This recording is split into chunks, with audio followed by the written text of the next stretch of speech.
আমরা হয়তো অনেকেই জানি না আমার ফেসবুক আইডিটা কোথায় কোথায় লগ ইন করা আছে, অর্থাৎ আপনার ফেসবুকটা অন্য কেউ ব্যবহার করছে কিনা এটা আপনি কিভাবে বুঝবেন, অর্থাৎ কোথা থেকে আপনি দেখতে পাবেন যে আপনার ফেসবুক আইডিটা কোন কোন ডিভাইসে লগ ইন করা। আর এখন আমি আপনাদেরকে সেটাই দেখাবো, আপনারা কোথায় গেলে দেখতে পাবেন আপনার ফেসবুক আইডি কোন কোন ডিভাইস বা কোন কোন কম্পিউটার বা কোন কোন ল্যাপটপে লগ ইন করা। তো চলুন দেরি না করে প্রসেসটা দেখে নেই। এটা করার জন্য প্রথমত আপনাকে ফেসবুক অ্যাপসে চলে যেতে হবে। দেন আপনাকে এখান থেকে থ্রি ডট মেনুতে ক্লিক করতে হবে।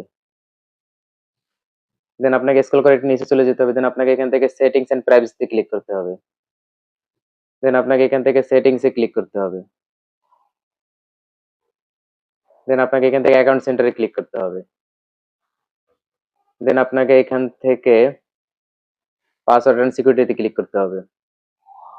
দেন আপনাকে এখান থেকে আপনি দেখতে পাচ্ছেন where you are log in, আপনাকে এখানে ক্লিক করতে হবে। আপনি এখানে দেখতে পাবেন আপনার ফোনটা কোন কোন ফোনে লগ ইন করা আছে। দেন আপনাকে এখানে ক্লিক করতে হবে। দেন আপনি এখান থেকে চাইলে দেখতে পারেন আপনার ফেসবুক, আপনার ইনস্টাগ্রাম কোথায় কোথায় লগ ইন করা, আপনি ক্লিক করলেই দেখতে পাবেন।